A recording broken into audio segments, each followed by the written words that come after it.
இப்போதான் நம்ம பசங்க எல்லாருமே வந்துட்டு இருக்காங்க பாருங்க பின்னாடி. ஸோ அந்த வீடியோஸ் எல்லாமே வரும் பாருங்க. இப்படி தான் ஒவ்வொருத்தைங்களையும் நம்ம இமிகிரேஷன் கிளியரன்ஸ் முடிச்சு உள்ளே கொண்டு வருவோம். சரிங்களா? ஸோ யாரும் பேனிக் ஆகாதீங்க. ப்ராசஸ் வந்து இப்படி தான் ரிசீவ் பண்ணுறதுக்கு நாங்கள் தான் வருவோம். ஸோ பார்த்து என்னங்கிறது முடிவு பண்ணுங்க.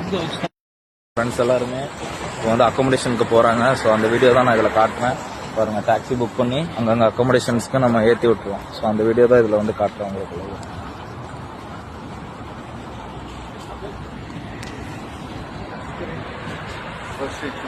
ஸோ நீங்கள் உள்ளே வந்த பிறகு இந்த மாதிரி தான் இமிகிரேஷன் கிளியரன்ஸ் பண்ணி உங்களோட அக்கோமடேஷன்ஸ்க்கு டாக்ஸி புக் பண்ணி நம்ம எங்கே கொண்டு போய் உங்களை ஒப்படைக்கணுமோ சேஃபாக ஒப்படைச்சிடுவோம். ஓகேவா?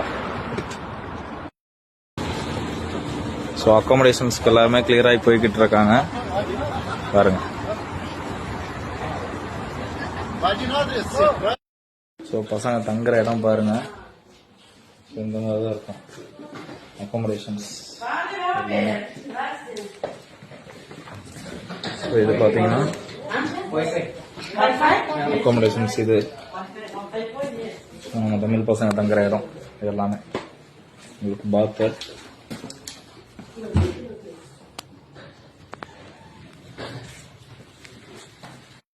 பார்த்துக்கோங்க.